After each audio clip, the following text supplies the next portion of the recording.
Good morning students. आज हम पढ़ने जा रहे हैं नेक्स्ट चैप्टर 6 सातत्य तथा अवकलनीयता या सततता तथा अवकलनीयता। बेसिकली जो फंक्शन अब हमारे पास होता है उसका सातत्य परीक्षण करने के लिए हम करते क्या है। सातत्य यानी कॉन्टिन्यूटी का मतलब होता क्या है, इस चीज को सबसे पहले समझना जरूरी है। तो इसके लिए अपन क्या करते हैं कि f(x) मान लेते हैं कोई एक फलन है, f(x) इज ए फंक्शन। अब x इक्वल टू a पर इसका सातत्य परीक्षण करना है यानी कॉन्टिन्यूटी टेस्टिंग। चैप्टर 6 है,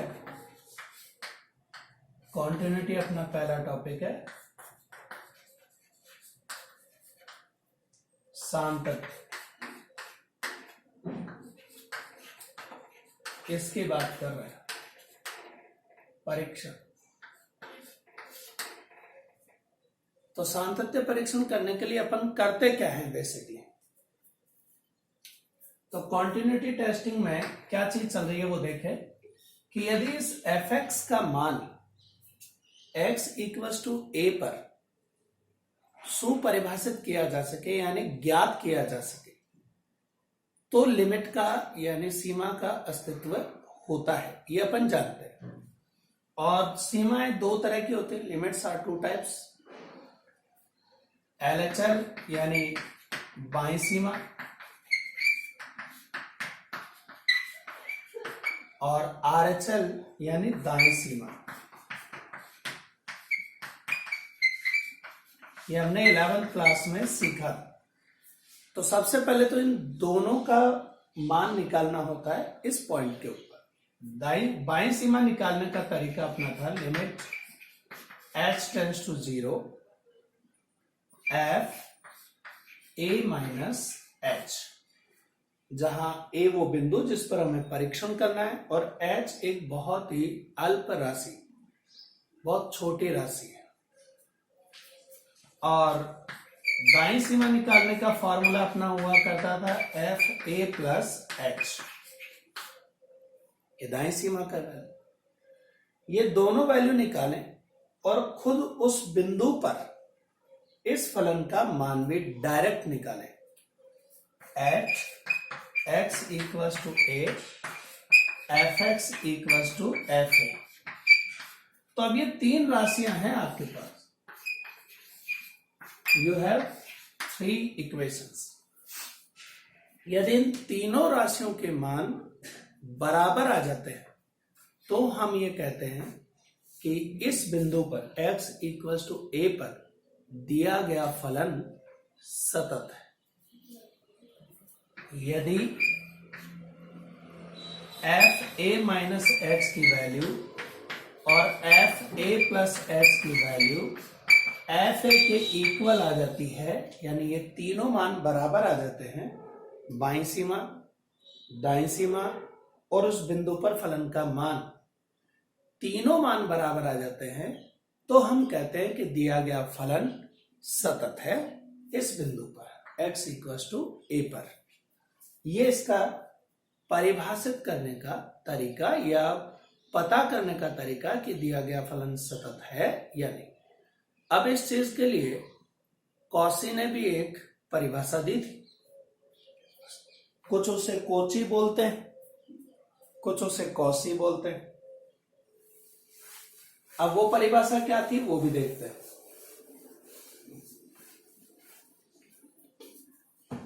कॉसी की परिभाषा के अनुसार f(x) यदि कोई फलन है और x इक्वल्स टू a पर हम चेक करना चाहते हैं कि दिया गया फलन सतत है या नहीं है, तो कॉसी ये कहता है, इसकी बात कर रहे हैं अब अपन। कॉसी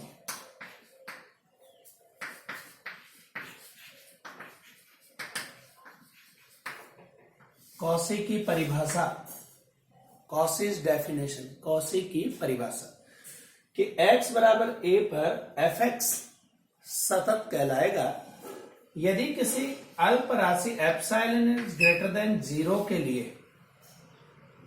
किसी अंतराल ए माइनस डेल्टा और ए प्लस डेल्टा, ए वो बिंदु है जिस पर हमें सातत्य का परीक्षण करना है, और डेल्टा एक बहुत ही अल्प राशि है।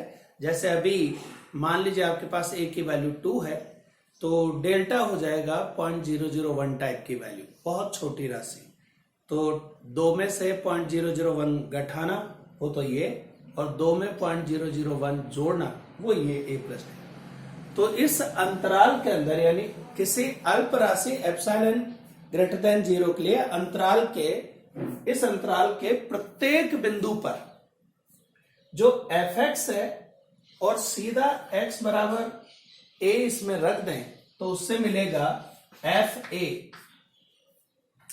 इस एफ एक्स और एफ ए के मानों के अंतर को यदि इस एप्सिलॉन वाले मान से कम किया जा सके तो हम कहेंगे कि ये एक सतत फलन है, यानी F x minus f A it should be less than epsilon. इससे कम रखना चाहिए इसका डिफरेंस। यदि इस तरह की सिचुएशन आती है तो हम कहते हैं कि दिया गया फलन इस अंतराल में इस बिंदु पर सतत है, यानी इस बिंदु के ऊपर सतत है, कंटिन्यूअस। तो उम्मीद है कौशी की परिभाषा भी समझ में आई होगी कि वो क्या समझाना चाहता है। फिर से सुन लें कि कोई दिया गया फलन एफ एक्स किसी बिंदु x बराबर a पर सतत कहलाएगा यदि एक अल्प राशि एप्सिलॉन इज ग्रेटर देन 0 के लिए किसी दिए गए अंतराल a माइनस डेल्टा और a प्लस डेल्टा में एफ एक्स और एफ ए के अंतर को एप्सिलॉन से कम रखा जा सके। यदि ऐसा हम करने में समर्थ हो जाते हैं तो हम कहते हैं कि ये दिया गया फलन सतत फलन है। इसका डिफरेंस एप्सिलॉन से कम रहना चाहिए। प्रत्येक बिंदु पर, इस अंतराल का कोई सा भी बिंदु उठा लें, उसके प्रत्येक बिंदु पर ये डिफरेंस एप्सिलॉन से कम रहे तो ये कहलाता है कॉन्टिन्यूअस, यानी सतत फलन। तो ये तो थी सांतत्य की परिभाषा। अब जब न्यूमेरिकली अपन इसे सॉल्व करेंगे तो हम LHL, RHL और उस बिंदु के ऊपर फलन का डायरेक्ट मान, इन तीनों को चेक करेंगे जिससे ये पता लगाया जा सके कि दिया गया फलन किसी बिंदु पर सतत फलन होता भी है या नहीं। अब इसी के अनुसार एक और डिफरेंशिएबिलिटी यानी अवकलनीयता की परिभाषा भी निकलती है।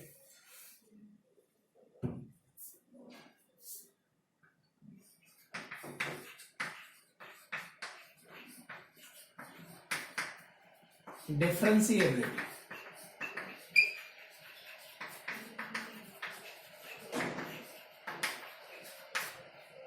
अवकलनीयता में इसी से मिलता जुलता पार्ट है कि कोई फलन है एफ एक्स और x बराबर a पर चेक करना है कि वो दिया गया फलन अवकलनीय फलन है या नहीं।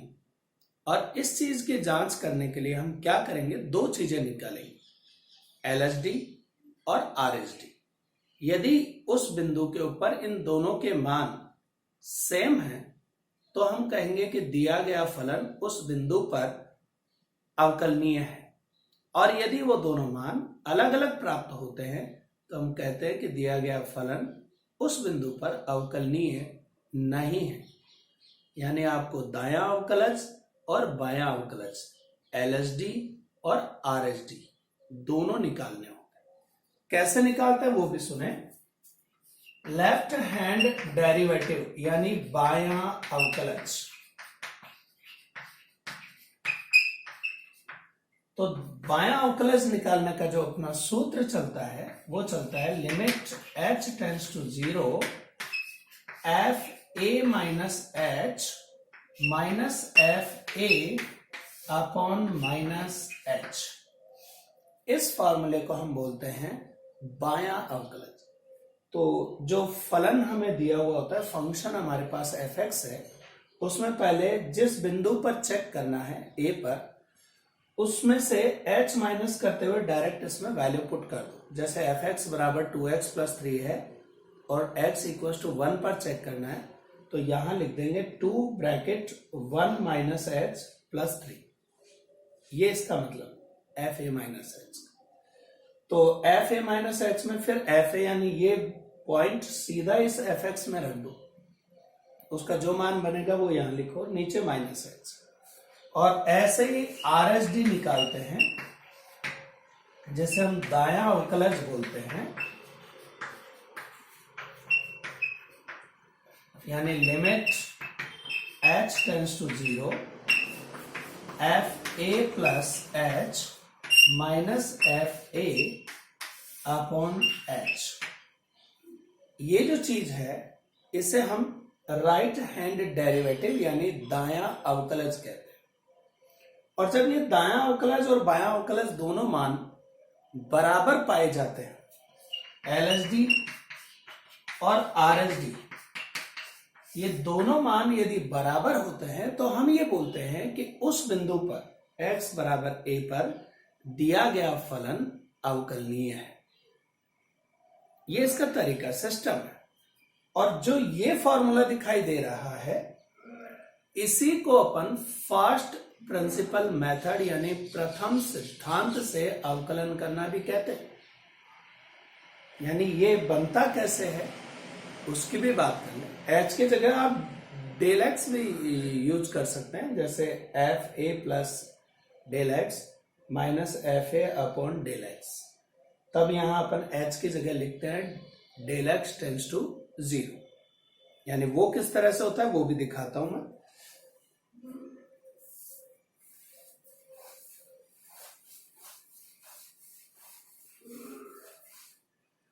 जैसे हमारे पास वैल्यू है y equals to f x. अब हम सीख रहे हैं प्रथम सिद्धांत से अवकलन, differentiation by first principle method.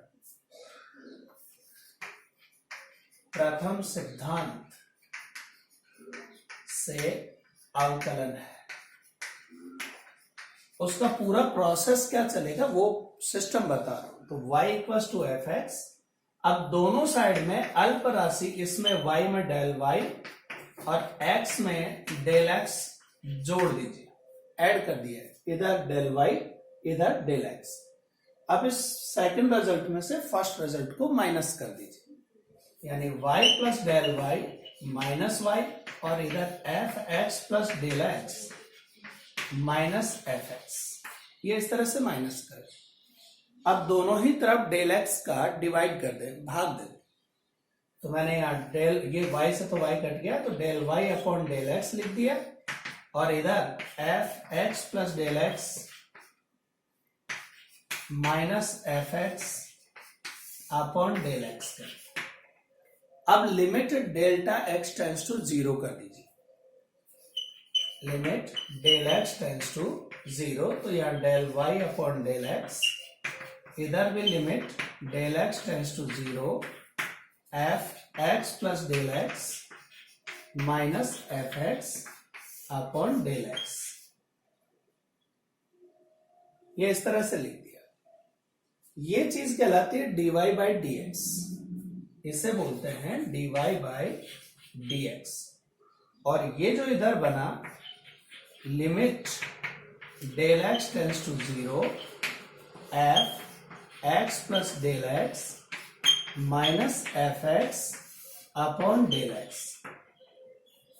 ये वही रूप है जो अभी आपने थोड़ी देर पहले देखा, जिसमें मैंने क्या दिखाया था, limit h tends to 0 f x plus h minus f x upon h. यानी वहां अल्प राशि मैंने किससे रिप्रेजेंट की थी, h से, और यहां अल्प राशि को मैंने किससे दिखा रखा है, डेल एक्स से। दोनों का मतलब एक ही है। तो ये जो फॉर्मूला बनता है, ये पूरा प्रोसेस यहां से यहां तक कंप्लीट दिखाना, इसको अपन कहते हैं किसी भी फलन का, किसी भी फंक्शन का प्रथम सिद्धांत से अवकलन करना। यानी प्रथम सिद्धांत से आप अवकलन करना चाहते हैं तो ये पूरा प्रोसेस अपने को अपनाना पड़ता है। और वैसे अब जैसे आप जानते हैं कि y equals to sine x हो तो dy by d x cos x होता है, उसका अवकलन आपने सीखा हुआ है। लेकिन वो कॉस एक्स ही होगा, ये कैसे बताओगे? तो इसे साबित करने के लिए ये प्रोसेस पूरा डाला जा सकता है। जैसे फटाफट से अपन देखें कि मान लीजिए आपके पास दे दिया गया y equal to sine x, और आप इसी सिद्धांत से इसका अवकलन कर रहे हैं, तो y plus del y equal to आप लिखेंगे sine x plus del x. फिर वही इसमें से इसको माइनस करेंगे तो डेल वाई बचेगा इधर, और इधर sine x plus del x और माइनस साइन एक्स। अगले स्टेप में आपने डेल वाई में डेल एक्स का डिवाइड किया, और इधर भी साइन माइनस साइन का फॉर्मूला होता है 2 cos c plus d upon 2 sine c minus d upon 2, और नीचे आपने डिवाइड किया है डेल एक्स का। और अब दोनों तरफ लिमिट ले लीजिए, तो limit del x tends to 0, इधर del y upon del x लिखा, इधर 2 तो बाहर निकाल सकते हैं, और इधर limit del x tends to 0, यहाँ x प्लस एक्स 2x बन गया, प्लस डेल एक्स अपॉन 2, इधर साइन डेल एक्स अपॉन 2, और नीचे डेल एक्स। तो ये जो 2 बाहर निकाला था वो मैंने इसके नीचे डाल दिया। अब आपने 11th क्लास में एक पढ़ा होगा कि साइन एक्स अपॉन एक्स की वैल्यू होती है लिमिट में 1, पढ़ा होगा शायद। तो ये चीज अपन dy बाई डी एक्स लिखेंगे इधर। इसमें मैंने डेल एक्स की वैल्यू 0 पुट कर दी, तो cos 2x प्लस 0 अपॉन 2, और इसकी वैल्यू लिमिट के अनुसार होती है 1। तो यहां 2x में 2 का डिवाइड दें तो बच जाएगा cos x। इसलिए अपन कहते हैं कि sin x का डिफरेंशिएशन यानी अवकलन होता है cos x। ये इसका तरीका है प्रथम सिद्धांत को अप्लाई करने का। उम्मीद है आपको ये चीज समझ में आई होगी। ये इंट्रोडक्शन था कि अवकलनीयता और सातत्य होता क्या है, बाकी अपन डिटेल कल देखते हैं। Thank you.